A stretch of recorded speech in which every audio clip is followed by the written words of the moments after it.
crois qu'il était compliqué les dernières années, c'était la relation avec la NVA.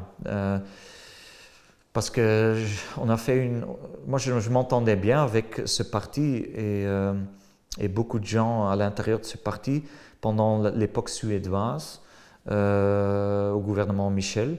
On travaillait bien ensemble. Et ce qui était quand même difficile, allez, on a eu les élections, ils ont quitté le gouvernement, ils ont rendu les choses très compliquées pour tout le monde. La suédoise n'était plus possible après.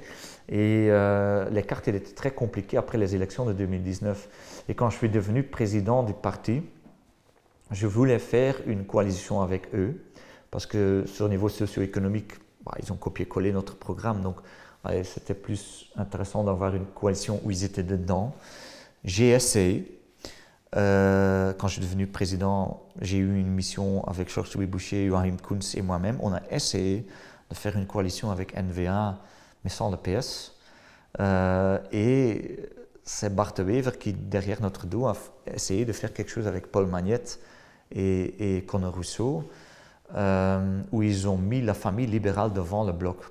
Choisir, faire une coalition avec NVA et les socialistes, où je voulais bien, c'était ma coalition préférée, mais il faut couper la famille libérale en deux.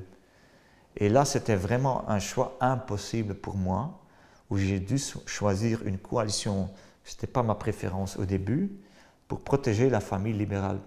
Mais moi, j'ai subi toutes les conséquences personnellement, parce que la NVA a fait pendant 2 ans tous les nationalistes flamands, ils ont attaqué personnellement contre moi d'une manière, c'était presque un meurtre de caractère, hein, pendant 2 ans, et c'était très dur.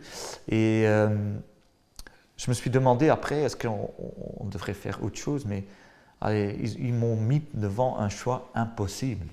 Couper la famille libérale en deux, ce serait une responsabilité historique. Je ne voulais pas le faire.